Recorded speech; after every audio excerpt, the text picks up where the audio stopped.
بەداخەوە کەسانێکی دەڕۆن بۆ ئەو شوێنە پیرۆزە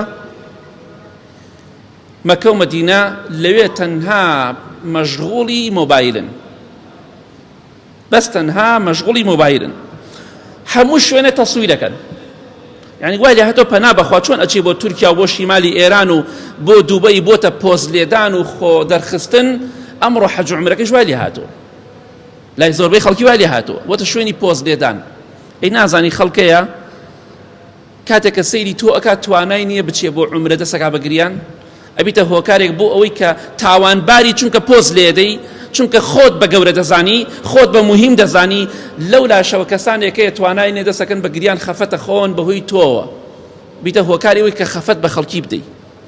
کابرا لە توانای دانیە بڕوە، تۆش لەو لاوە پێکەنینەوە شت بڵاوەکەیتەوە دڵی کەسانێک خەمبار دەکەی، بێتاقەت دەکەی لە کاتێکا تۆ بۆ عیبادەت ڕۆشتوویتە. بۆی تکاتان لێ دەکەم ئاگاداری ئەو خاڵە بن، هەموو شتێک بڵاو مەکەنەوە بۆ هەموو خەڵکی بزانێتەوە چتە بۆ عومرە و حەج. ئەگاتە هەر شوێنە لە تەوافە دادە سناف ئەگا بە سناپ ڕەسم بڵاوەکات و ڤیدۆ بڵاوەکات، پیاوەکەشی لەگەڵ یایەتی ئەڕواتە ئوتێل هەروە، لە عومرە تەوافەکە هەروایە، نوێژەکە هەروایە، ئەڕواتە هەر شوێنێک خەریکی تەسویر و ڤیدۆ و لایڤە. شتی وا مەکەن، خۆتان بەوە مەشغوڵ مەکەن. ئێوە چوونە بۆ عیبادەت یا بۆ خۆ دەرخستن، ئێوە چوونە خوا لە خۆتان ڕازی بکەن یا خۆتان فشکەنەوە، بۆ کامیان چوونە؟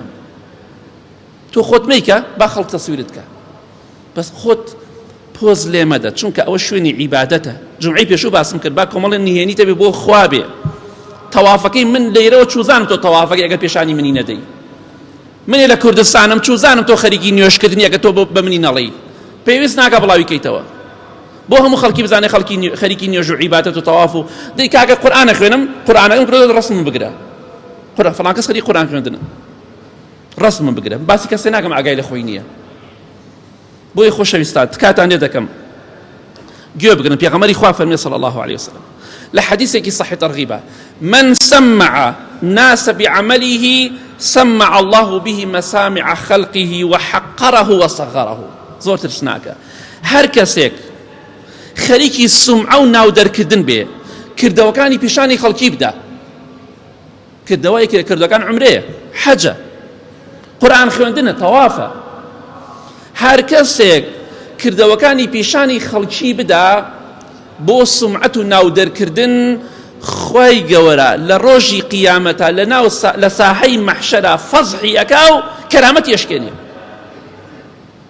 خوای گەورە فەزح دەکات لە ناو خەڵکیە ئەتشکێنێتەوە، وەسەغەرەه وەحەقەرەه، خوا بە کەمت دەئەنێ، بچووک دەکاتەوە. بۆیە پۆز لێ مەدە. ئەگەر پێت خۆشە خوا کەرامەت و ڕێزت بپارێزێ، لە ڕۆژی قیامەتە ئەو ڕێز و کەرامەتت بمێنێ نەشکێ، هەندێک کردەوە هەیە پێویست ناکە بۆ خەڵکی بڵاوکەیتەوە، سمعە و خۆ دەرخستن و ڕەسم بڵاوکردنەوە و ڤیدۆ بڵاوکردنەوە. بۆیە بۆ خوا بڕۆ، بۆ خوا بژی، بۆ خوش بگەڕێرەوە.